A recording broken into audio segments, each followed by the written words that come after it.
Copthorne Hotel, situated in West Sussex near Gatwick, is a 16th century Grade 2 listed building.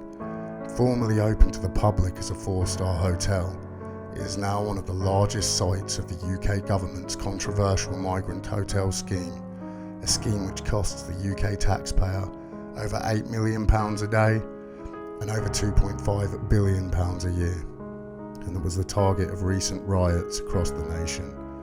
Copthorne houses more than 520 illegal immigrants from many different nations, backgrounds and walks of life who have made the dangerous and often perilous journey across continents to reach the UK in search for a better life for them and for their families.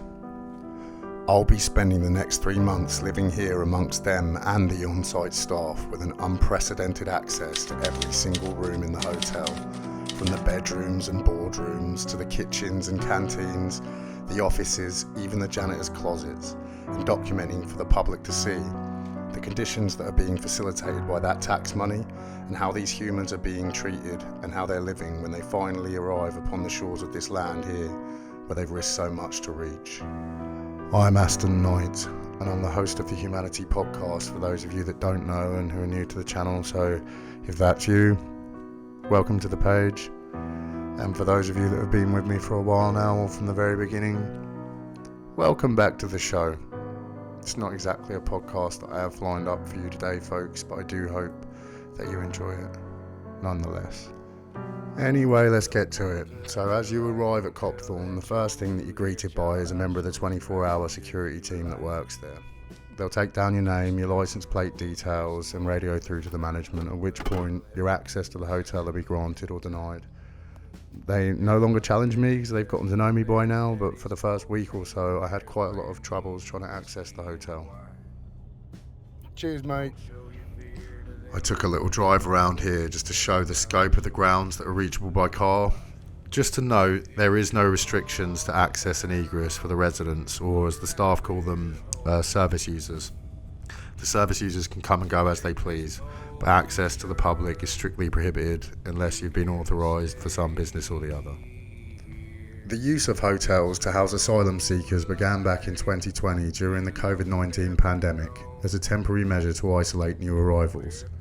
As the pandemic created limitations on the already overcrowded traditional asylum accommodation centres where social distancing measures were becoming increasingly difficult to observe, manage and maintain, hotels were considered a safer option. By August 2020, around 8,000 people were in accommodation in hotels. However, the scale and cost increased over time due to higher arrivals, with numbers as high as 50,000 in the scheme by 2022, when the then Home Secretary Suella Braverman and other government officials acknowledged for the first time that the use of hotels was unsustainable economically in the long term. In response, the government explored alternatives, including the use of empty military barracks and offshore processing, like the controversial Rwanda scheme, which has since been scrapped by Keir Starmer's Labour Party. The migrant hotel scheme, initially a temporary fix, has become a focal point in the UK's ongoing debate over asylum policy and migration management. A focal point, and a controversial one at that, and not least due to the actual figures and cost. Figures like £8.2 million a day, which is £2.9 billion a year, can just kind of turn into sounds and turn the brain into mush for some people. So to put that cost into perspective for a second, in fact, let's take seconds just to highlight the difference between a million and a billion, for instance. A million seconds, if you were to convert it into days, works out at 11.5 days. Whereas if you do the same with a billion seconds, it's no longer days. A billion seconds is 31.7 years. Which does give me some level of empathy towards the general angst towards the scheme from the public while we're going through a cost of living crisis, while the government has just stripped the winter fuel payments for so many pensioners and turned their back on the waspy women, and just the general state of the country with grocery prices and energy prices and the kind of things we have to listen to when we tune in for a parliamentary debate these days. Dave Dugan. Mr Speaker, before the election this Prime Minister said he would lower energy bills by £300. Since he took office they've gone up by 149. He said he would protect the winter fuel payment, but now he's in power, he's stripped it off our pensioners. And he said he lined up for many photos with waspy women, saying he'd have their backs, and he's just betrayed them in the most scandalous way possible. This is now the defining characteristic of this one-trick phony Prime Minister who says one thing and does another. Anyway, let's start in the morning, where breakfast is served between 7 a.m. and 9 a.m. Then you can eat as much as you like at breakfast, and that's the same with lunch and dinner. You can take multiple plates, and if you fancy having 10 eggs for your breakfast, take 10 eggs. What's on the menu? Hash browns, beans, hash browns, salad, eggs, tomatoes. Lovely. So with bellies full from a good hearty breakfast, it's now time for parents and children to start gathering at the main reception to await a stream of minibuses and taxis which begin to arrive to take the children off to school for the day. This whole process goes on over a course of a good couple of hours because there's primary school children, middle school children, A-level students, college students, university students, and they all get taxis paid for to take them to and from school to various different locations. So mum and dad wave and kiss the kids goodbye, and off they go to school. And here there are hidden costs, because not only is the cost of a state education along with taxis to and from school and free school meals and school uniform and textbooks and stationery not included in the figures for the cost of the hotel scheme budget, it's hard to know what the hidden cost is to having an influx of so many new students, some of them who have been through extreme trauma, some of whom, or many of whom, have English as a second language, with all these extra needs on an already strained system with overcrowded classrooms, issues with bullying, issue with underfunding, issues with low grades. I want to make it clear this is not to put the blame on these poor children who have made this dangerous journey across the Channel, but on successive governments' failures to deal with the education system in this country. So when the chaos and congestion of the school run is finally over for the morning, the trucks begin to roll in. A stream of vans, lorries and trucks enter into the hotel, bringing with them various goods and services. They're dropping things like baby food and bottles and Huggies for the 100+ babies that live on site, over 10 babies having been born to parents whilst living here at the Copthorne Hotel, to fruits and veg, food for the kitchens, and things like laundry services to come and collect the literal mountains worth of bedding and laundry that accumulates at regular intervals throughout the day as housekeeping staff go about their duties. There's also the need for basic toiletries, toilet roll, toothbrushes, toothpaste, shower gels, soap, etc. The housekeeping staff start their shifts early for the morning and go about their business. Cheers, brother. And they are diligent and hard-working staff, and they're tasked with cleaning the whole hotel, collecting all the rubbish from the service users, changing the bedding and cleaning the rooms. And there are literally hundreds of rooms in the hotel, so it's no small task. It does lead me to wonder what the impact might be, particularly on some of the younger residents who come across on the boats, to spend sometimes years of your life not having to cook your own food, make your own bed, clean your own room, and just throw rubbish on the floor and it's collected. I'm not sure what impact that might be having on the development long term of some of these young children. Bananas, apples, milk. What else you got out there? Crunch Valley. And just to be clear, this fruit, milk, Nature Valley chocolate bars, apples, bananas, oranges, these are not part of breakfast, lunch or dinner. These are just snacks throughout the day. So to look inside some of the bedrooms, I have been quite surprised at the level of luxury that is enjoyed by many of the residents who live at Copthorne Hotel. When I thought of the term illegal migrant hotel, I definitely had a far less luxurious accommodation in my mental image.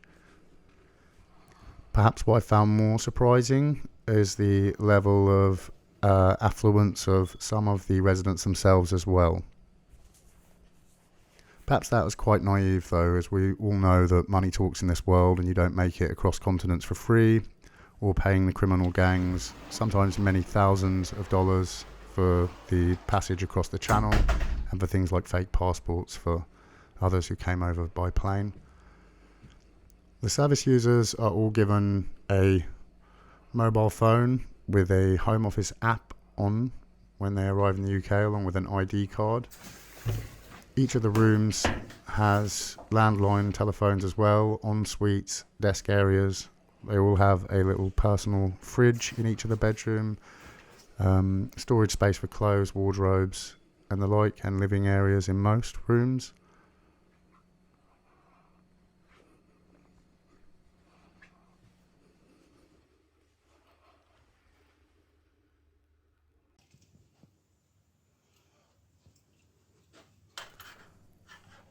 The key fob that I've been given not only opens all of the bedroom doors, but also all of the service room doors, all of the laundry storage room doors, all of the boardrooms, all of the offices, basically every door in the hotel. So throughout my stay here, I will be peeking behind every single door that exists in the hotel. There is free Wi-Fi throughout the entire hotel for staff and for residents, and on top of that, residents have control over the radiators and heating in their rooms, so they can turn that up full for as long as they like.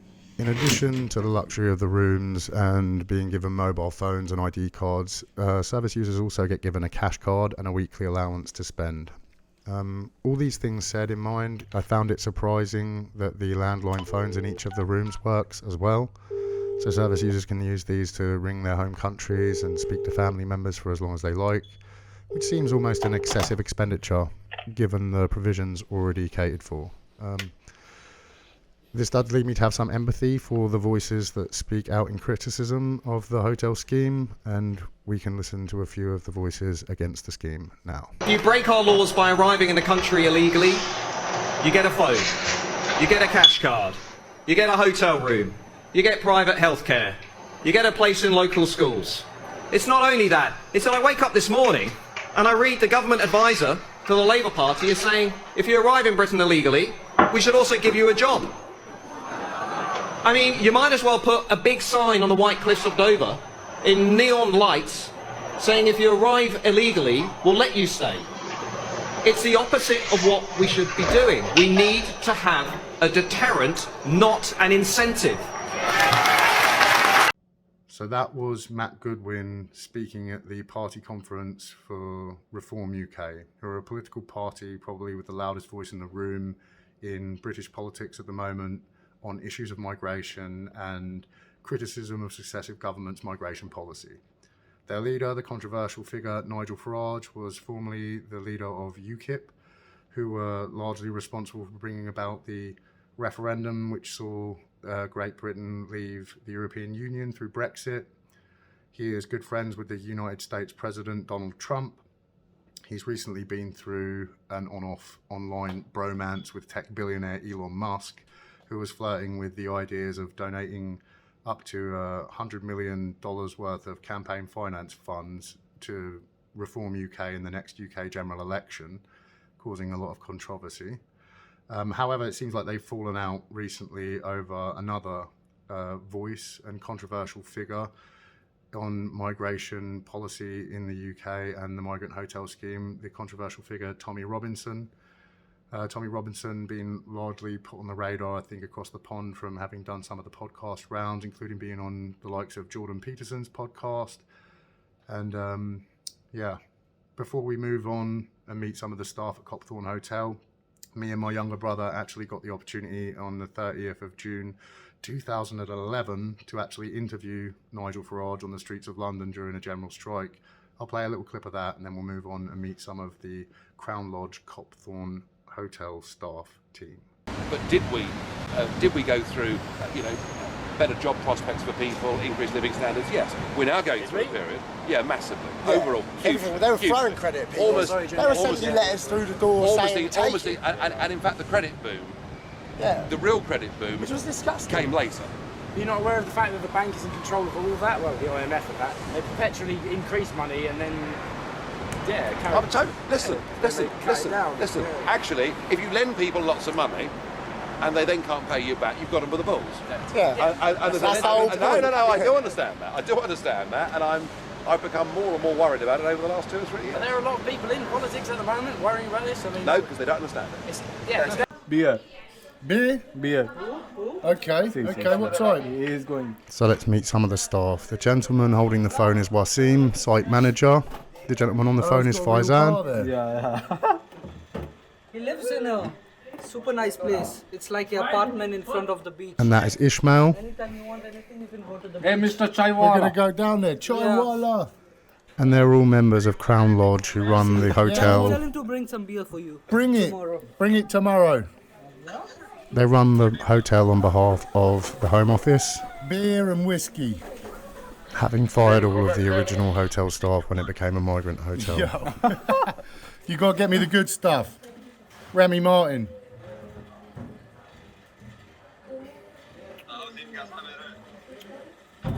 Anyway, Chaiwala, what's it like working in a migrant hotel? Who's Chaiwala? You. No, I'm not Chaiwala. I'm site manager. What's it like being a site manager of a migrant hotel? Is it good, mine? You love it. With Chaiwala. Faizan. I didn't get delivery till now. You're on multiple screens, this is crazy. Any uniform, right? Nothing till now. God damn it. You bring me the booze when you come back tomorrow, yeah? Yeah, okay. Good man. Good man. What do you find it? How do you find it working in this migrant hotel? I find it really good. This You love hotel, it? I do love it with my soul. Good because you get to help people? Yeah, every day, every second of the day. Yeah. There is site manager Wasim washing himself in preparation for prayer. The vast majority of Crown Lodge staff and the security team are all Muslim. There is a mosque that has been made in one of the previous boardrooms in the hotel, and service users and staff all pray together in the mosque. There is Ismail. I did find it rather odd that there wasn't separate prayer facilities for staff and service users. I understand the advantages of having people that speak Farsi and Arabic and can have that cultural rapport, like between service users and staff, but I did find that perhaps there's not quite the same level of professional dynamics that you would expect between staff and service users in a migration management facility. So on top of the daily operational tasks such as deliveries, staff also have to deal with cases like this young gentleman who is peacefully protesting on a hunger strike and all that comes with it, with the mental health care workers and ambulance staff that have to come in. There's almost like another hidden cost here, I suppose, to the scheme, which is public services in general, particularly the NHS and the police and private ambulances. There's also midwives, crisis team workers, mental health care workers, social workers, and there's multiple visits every day from multiple different public services that have to deal with all sorts of issues, from assaults and sexual assaults and drugs and gangs to pregnancies and injuries, all of this which is obviously not covered in the figures of the cost of the scheme. Yeah, they still do. You can make complaints. Now, my daughter can't sleep at night when anyone You're going to have to knocks go to the the door. NHS and tell them that you're going to. There's nothing this is the standard. This is what I'm saying. My son was in hospital for a week, and it took a whole year for him to be seen by a clinician. A whole year we were worrying about him. Unless there's nothing we can do. It's just the way it is. The NHS is very overworked. Okay, about.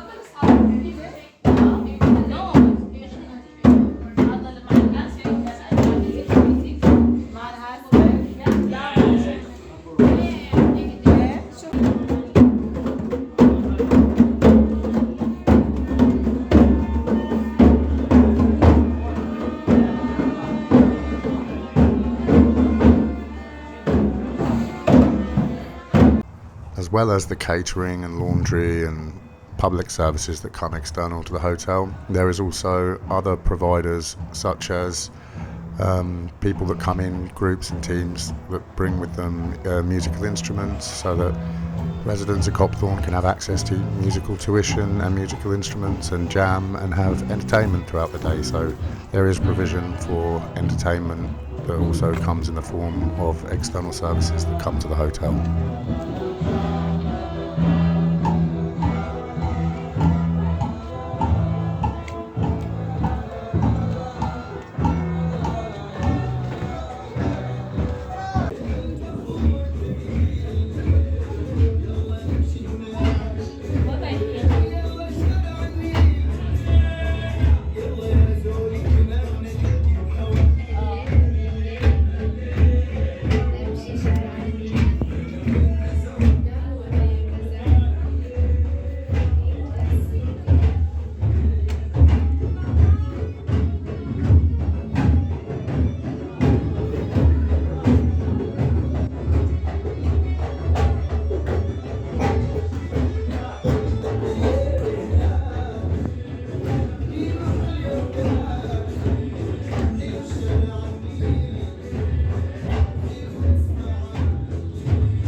So aside from music for entertainment, there is other provisions as well, like access to multiple different types of sports equipment, including cricket.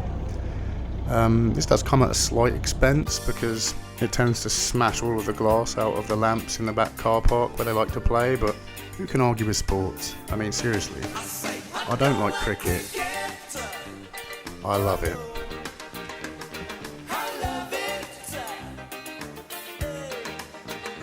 In stark contrast to the relative luxury enjoyed by the service users at Copthorne Hotel, in the staff accommodation block, where I have kindly been gifted a room for the duration of my stay, is anything but a luxurious 4-star hotel. The rooms are like boxes, there's no Wi-Fi, no televisions, the signal is terrible. Here's the laundry room. It's hard to understate how basic the accommodation is for the staff that live on site in Copthorne Hotel. There's the kitchen, basic facilities. To look into the bathrooms. Look at those little sinks above the toilets. And the actual bathroom. The water pressure is low.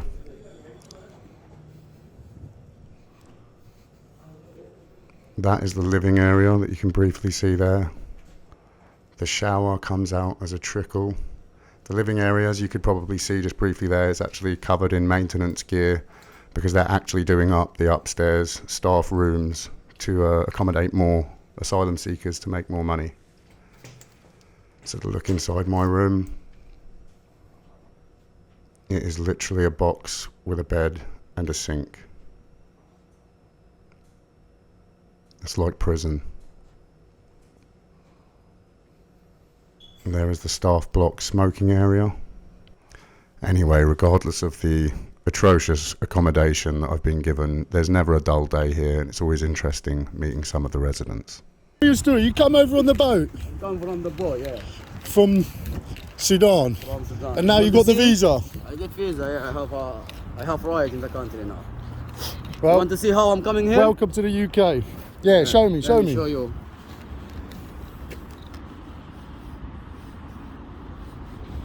Show you from here.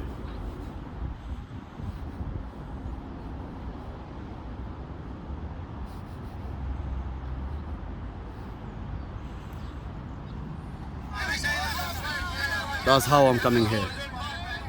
That is amazing. This is dangerous. Danger. 5 days, no water, no food. How much does it cost? Money? Yeah. $3,000. 3,000? What, US dollar? Yeah, US dollar. This is wild. Yeah. Here when the police get us here, where? Here we are take some fun when we get. Yo. Yeah, we are happy now. Party. We are safe now. We're on the big boat now. Well, let me say, welcome to England. Congratulations. on getting your visa. Thank you so much, brother. Take care, bro. And so 3.5 hours after breakfast ends, lunch begins. So, the lunch menu. Curry. Yes, chips, as said. What's on the menu? Chicken curry? Let's have a look. Oh yes. You having a plate, are you? No. Naan breads. Yeah. Juice. Oh yes. Pasta. What else? Pasta.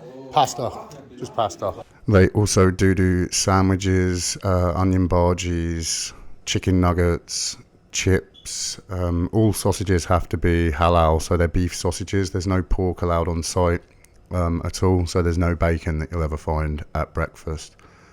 Regardless of the food that is provided, the residents are still complaining quite often about the food. But you're not allowed to work.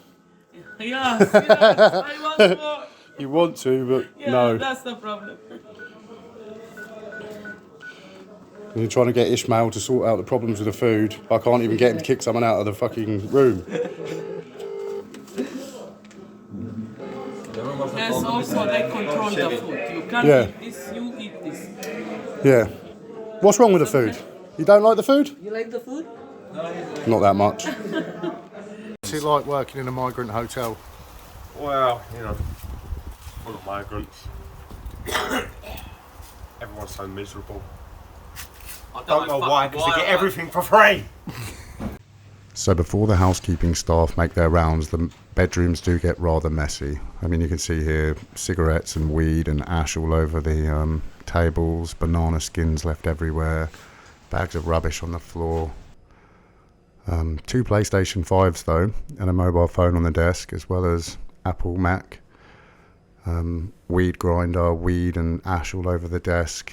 There is a non-smoking and non-drinking in the rooms policy in the hotel, but the Crown Lodge staff can't really enforce it. They just have to send off reports to the Home Office. I've been thinking about you, no, thinking about you lately, how we used to be in places we used to go, when we were taking it easy. So this is day 3 of this young gentleman's peaceful protest and hunger strike. Now let's start taking it easy again.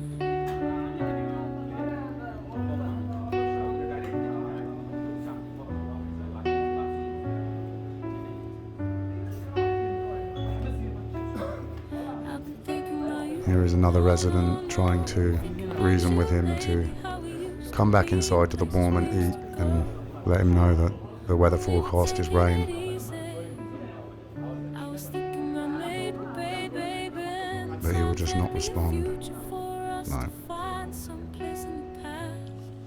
So these are the smallest rooms in the hotel. They have a little fruit collection, tarts, Louis Vuitton travel bag, trainer collection. One thing I will say for the residents at Copthorne Hotel, they're very into their brands, brand clothing, trainers, jewellery, consoles, perfume collections. They are very brand aware. These are the little fridges that are in each of the rooms. If you open that door, it's a little personal fridge. The A-level biology students amongst the residents.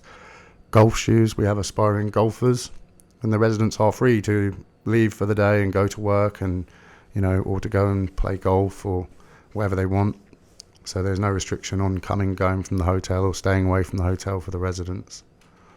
And they do love their jewellery. Which one is this? Look. What did you say? 468.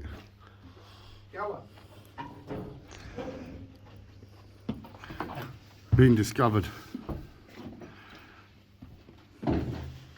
Go, yeah?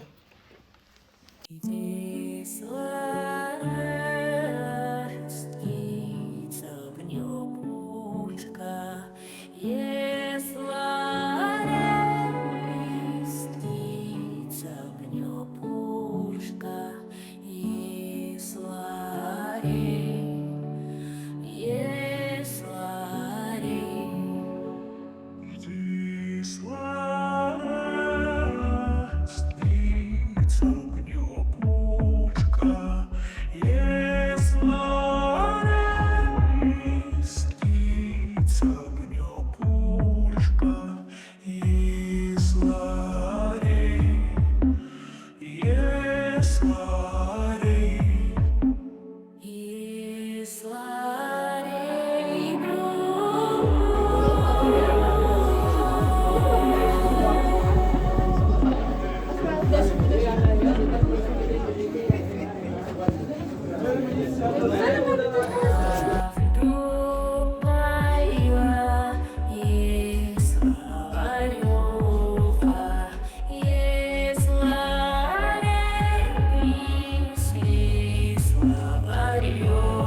So on top of breakfast, lunch and dinner, these snacks are left outside of the doors each day for the residents to enjoy.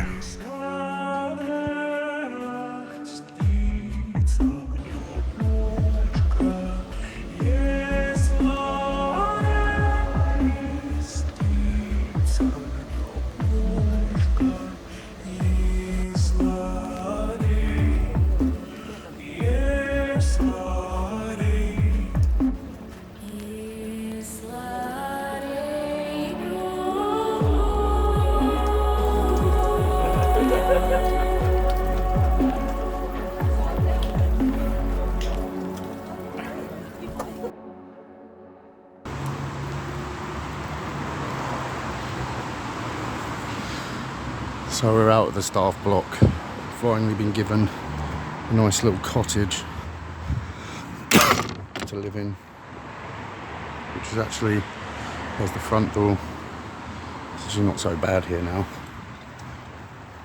And this will be my first night in here. They've got stuff growing.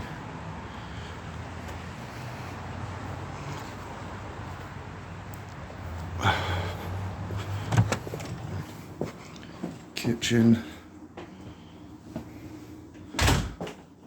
with beers ready, little fridge, bathroom, bedrooms,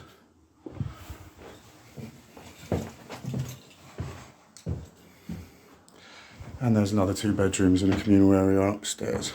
So why you tell me this shit, right? Fucking hell, what is it? Residents in this place laying plastic on the floor and shitting on it. No, bro, that's true. That's true? Yeah. What the fuck, man? Why do they do that? Bro, they don't have brains.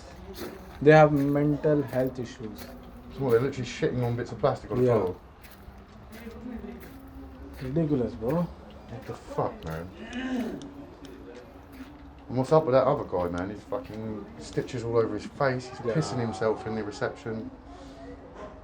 That's mental health, right? Yeah. Is someone helping that guy? Yeah, crisis team.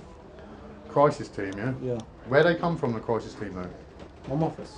Home office appointed mental health workers, yeah? NHS. It's NHS, yeah? NHS and the GP. council. Yeah, council, yeah. Okay. So NHS and a local council. They get appointments like this. Yeah? Well, I remember the police was here the other week, was arresting that guy. Yeah, they'll take it then. But he said, oh look, he didn't want to arrest him. He was like apprehensive to do it because he said, like if it's an assault or if they got aggressive, if they attacked someone, they'll take them in. Okay. Because I remember the woman, she used to live up there in the 300s. Yeah. She used to always be complaining there was some guy like looking at her daughters or whatever. Oh yeah, I know, yeah. And the police being called and stuff like that. But Yeah. She's gone now, isn't she? She's gone, yeah. What happened? She was accepted? Yeah, she moved to some different city.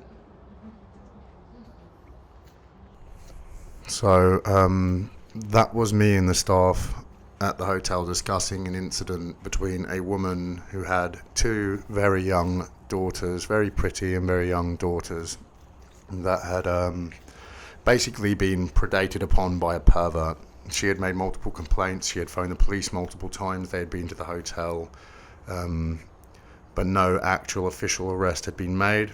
But The woman in question and her children had been moved to another hotel, but to my surprise I found out the next day that the actual predator in question was still remaining at the hotel where there's various children and babies living.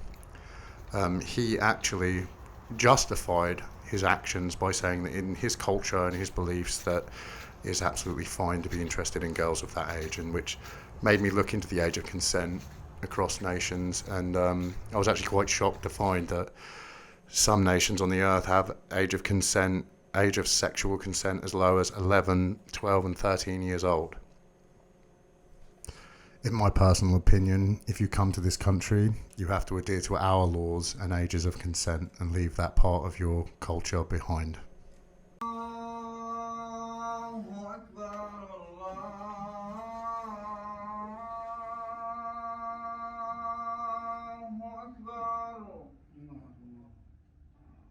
أشهد أن لا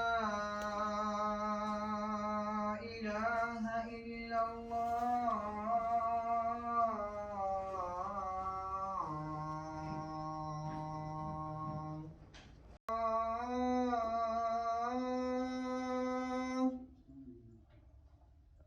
من يهده الله فلا مضل له ومن يضلل فلا هادي له وأشهد أن لا إله إلا الله وحده ربي لا شريك له وأشهد أن سيدنا وقائدنا وقدوتنا.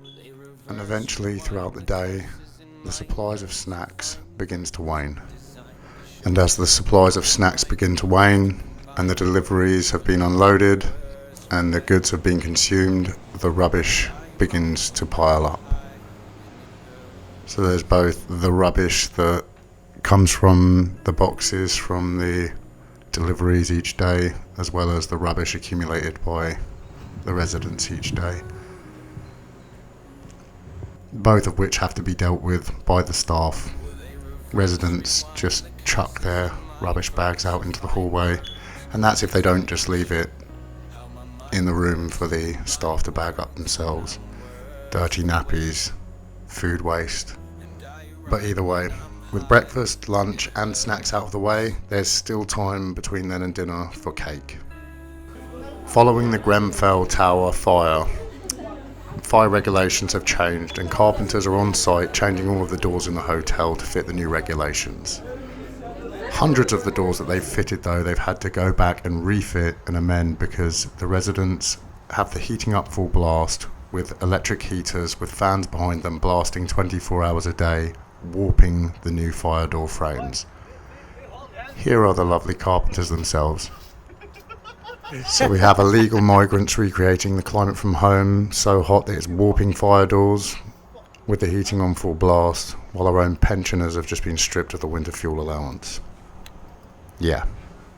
So on the left is Raj, the manager of the hotel, and another manager on the right, Torsten. I've got enough undercover footage to make a whole documentary of its own on these guys, but I actually like these guys and I'm going to have some mercy for now. Let's meet some more of the staff as well. Let's meet one of the HR managers. Food, and there's still veggie boxes for the vegetarians amongst them. And the kitchen staff are getting ready to produce yet more snacks and to start making dinner.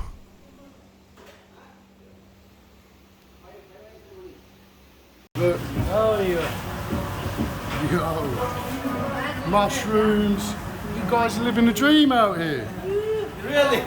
Come on, mate. And so 4 hours after lunch ends, dinner begins from 6:30 until 8:30 p.m. Another 2 hours of eating, and then by 8:30, as the laundry and housekeeping staff have finished their shifts and the kitchen staff are soon to wrap up for the day with the people fed, the last deliveries leaving the hotel, night befalls Copthorne Hotel. So I've never been down here at night time. We're gonna go and find out what it's like down here after hours. Time is 1:45.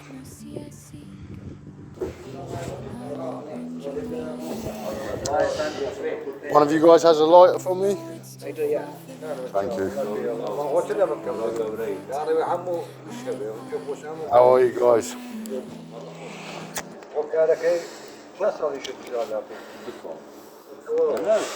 Thank you.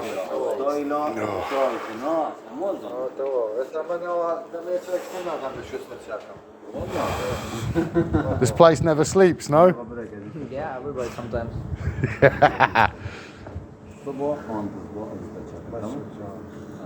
We don't have anything to do here. Nobody sleep. What's happening, man? It's like, it doesn't matter what time it is. What's it like being here, man? Where did you come from? I'm from Pakistan. Pakistan? Yeah. And how did you get here? So it takes you over here like aeroplane to Gatwick? Yeah. Heathrow, not Gatwick. I came to Heathrow. Heathrow. Yeah. What do you think of the food? Food? Honestly, before it was good here, but now too much people coming new. So Yeah, they no, make you just quickly, they make what bulk it and makes it quickly. easier. So that's sometimes it's overcooked, sometimes it's not cooked well. So yes, we are refugees, all refugees here. Some people came by boats, by sea. Some people came by. Yeah, I know. There's lots of boats, right? Yes. Fucking hell, that sounds rough, man. Yeah, exactly, because I can't imagine that, especially the children. nobody have a. Some of them are young. Some of those children Most of the people. I've got a 12-year-old son and pregnant again, 14 weeks. It's like, Jesus, I could never imagine that person going, like a small person that young, trying to come across the channel. Most of the people came from Afghanistan, Sudan, Syria, countries like this. Jordan, Lebanon. No, Jordan people come by plane, not by sea. How did you get here? Plane? Boat? No, plane. Plane. Where to? Heathrow? Gatwick? What? What airport? What airport? Swisher, Gatwick. Okay. Gatwick. Yeah. Fuck Gatwick. Shit airport. Yeah. I know. Pretty shit. So you had a visa then? No. How did you get on the plane then?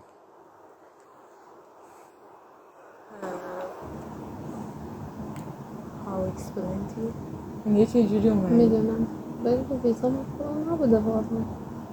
You know, someone make fake passport and come. Ah, fake passport. Yeah. So that's good on from Iran side, but then in England they're like, no. Fake. Yeah. Well done.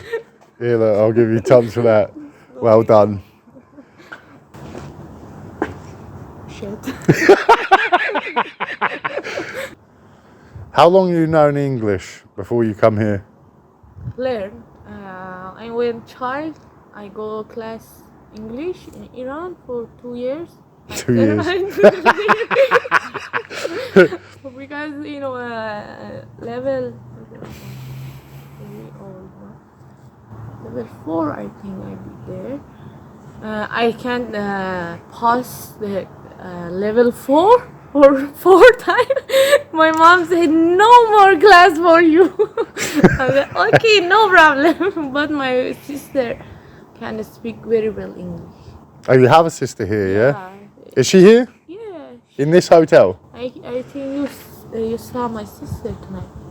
I don't know. No, I see too many people. You see me, yeah?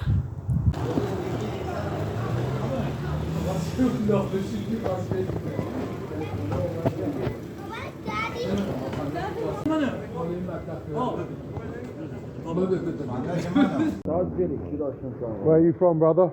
Iran. Iran? Iran. How you come here? 5 months. 5 months?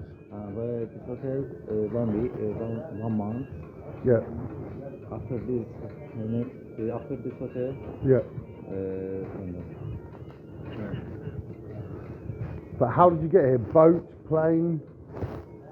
Boat, plane. You fly here? Or you fly? Where to? Heathrow? And as night befalls Copthorne Hotel, although the hotel will never truly sleep, as many of the residents keep the hours of their home nations online and on the phone to relatives, friends, sometimes even spouses and children who are still stuck in war-torn nations who they hope can join them one day in the United Kingdom, who have not yet made the journey. In the quiet and dark hours of the night, there is at least a relative peace, where once the kitchens and the canteens were filled through the daylight hours with people eating and cooking and housekeeping staff. But as sure as the sun sets, the sun will rise again and a new day dawns at Copthorne Hotel. And with the new day and the new sunlight comes another round of the same old thing. Another £8.2 million of taxpayer money is spent on the UK migrant hotel scheme. The culture wars and the battle between left and right political ideology rages on, while the koi carp swim in the pond along with their little babies.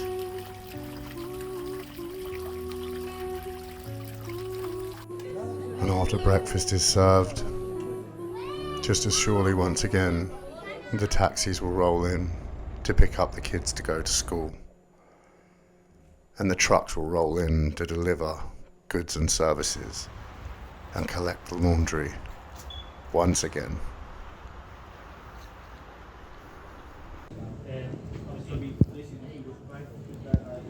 And the police and ambulances and crisis team and midwives and mental health workers will come, not least for our Sudanese friend who has been with us throughout this journey on his hunger strike and protest. Unfortunately, the whole thing has culminated in his arrest, him having attacked members of staff and the computers at the reception of the hotel. The last I knew from this young man before I left, he had walked onto oncoming traffic on the motorway and was covered in stitches all over his face and was urinating over himself in the reception.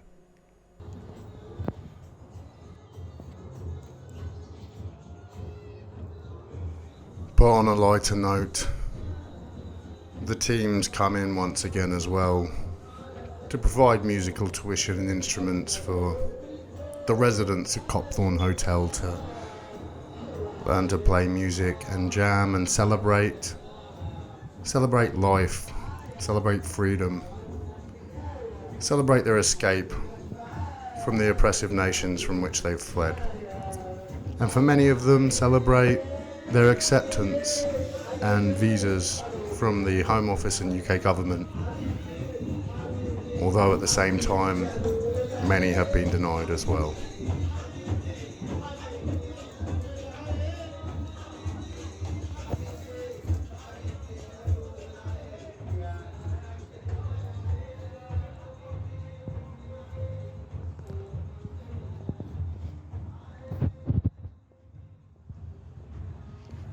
I have mixed feelings and genuinely feel a sense of inner conflict from my time here at the Copthorne Hotel,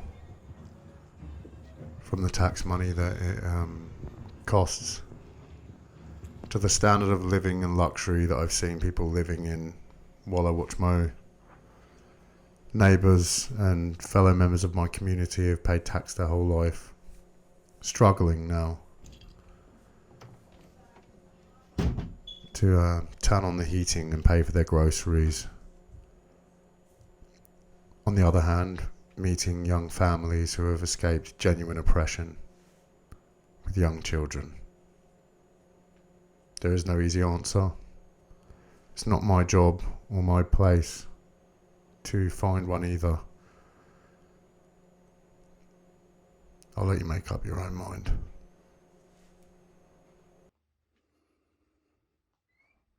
Well, you'd be forgiven for thinking that your holiday had started early if you were to book the Copthorne at Gatwick Airport. Because whatever the weather, there's just so much to do here.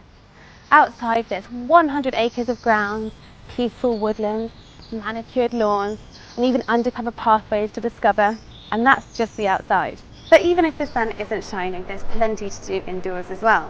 Much of the hotel dates back to the 16th century, like this on-site pub, the White Swan. The pub makes a charming place to enjoy some excellent bar food, and like the library bar, both serve food and drinks throughout the day. But the White Swan, dating back to the 16th century, is no longer serving drinks in the 21st century. There's no longer bar staff, there's no longer customers, there's no longer the tax or revenue. It's a ghost bar. I'll have a pint of Stella, please.